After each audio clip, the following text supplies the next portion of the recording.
નમસ્કાર ખેડૂત મિત્રો, નમસ્કાર. આજે આપણે ખાંડાધાર ગામે આવી ગયા છીએ, જ્યાં આપણે પ્રગતિશીલ ખેડૂત. તમારું નામ કાકા છે? મારું નામ ધીરુભાઈ ગોરધનભાઈ ઠુમર, ગામ ધી- ખાંડાધાર, તાલુકો ગોંડલ, જિલ્લો રાજકોટ. એમને આપણી આ પ્રતિમા, જે ડ્રીઝલ સીટની પ્રતિમા વેરાયટી છે, એમનું વાવેતર કરેલું છે.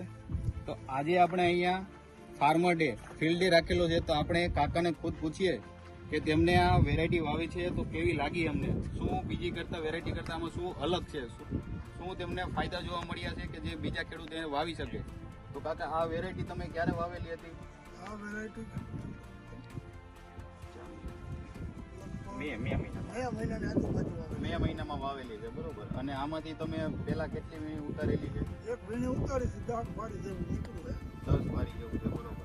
અને આમાં તમને બીજી વેરાયટી તમારે છે અંદર, એની કરતા શું ખાસિયત શું છે, અલગતા શું છે આમાં? આમાં સાહેબ આનો કલર બહુ સારો નીકળે છે અને ફોરવર્ડ ઓછું નીકળે છે, એકદમ ઓછું. ઓકે, ફોરવર્ડ ઓછું નીકળે છે. રોગ જીવાતમાં એમાં તમને અલગ કઈ જીવાતમાં બહુ દેખાય? સારું છે એમ.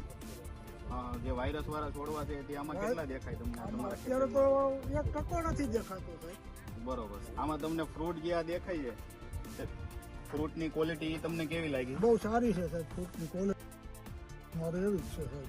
હા હા, રોગ જીવાતનું પ્રમાણ ઓછું છે, હાવ બરોબર બધું, ને? હાવ બીજા ખેડૂતને વાવવું હોય તો વાવવા જેવું ખરું. વાવવા જેવું ખરું, આપણી ભરામણ હો સાહેબ. હા હા. અને બીજી ખાસ વાત એ કહી દઈએ આપણે કે જે અન્ય વેરાયટી છે તેમાં જે મરચું લાગી જાય તે પછી ઉપર જે આ આંકડા બેસે ને, નવા આંકડા, તે બેસતા બંધ થઈ જાય. જે આપણી વેરાયટી આમાં ખાસિયત એ છે કે નીચે ફાલ છે, નીચે મરચા લાગેલા છે, ઉપર ફાલ છે ને આંકડા ચાલુ છે કન્ટિન્યુ, જે આપણી આ વેરાયટીની મેઇન ખાસિયત છે.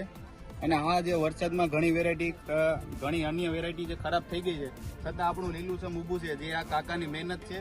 અને આપણી વેરાયટી સાયન્સ અને ટેકનોલોજીનું સંમેલન, એટલે કે આ કાકાનો અનુભવ અને આ પિયુષભાઈ આદર્શ એગ્રો ખાંડાધાર, કે જેમની ટેકનોલોજીની મહેનત, એ બધાના સથવારે આ તમને ખેડૂતના ખેતર આપણે ઊભા છે ત્યાં તમને આ રિઝલ્ટ જોઈ શકો છો.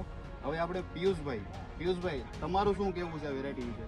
આના સાહેબ બીજી અધર કંપની કરતાં સારામાં સારી વેરાયટી છે.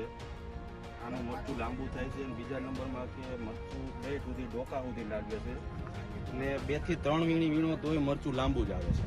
બરોબર. હા હા. અને વાયરસ માટે બહુ સારી વેરાયટી કે વાયરસ આમાં 1% નથી જોવા મળતો. 5 વીઘાનો ઘેરો છે, 5 વીઘામાં 1% છોડ જોવા નથી મળતો વાયરસ માટે. બરોબર. એટલે વાવવા માટે સારામાં સારી ખેડૂત માટે વેરાયટી ગણાય. આટલો વરસાદ પડ્યો છતાં આ વેરાયટી આટલી ઊભી રહી ગઈ. હા હા. રોગ જીવાત ને તો ઓછું જ દેખાય રોગ છે. પ્રતિકારક શક્તિ પૂરી, બીજા નંબરમાં ખીલામૂળ વેરાયટી ગણાય છે. હા, કે વરસાદ પડ્યો તોય હા હા. અધર વેરાયટી હતી ત્યાંથી હુકાઈ જાય છે અને આ વેરાયટી જ્યાંથી હતી ત્યાંથી ઊભી રહી જાય છે.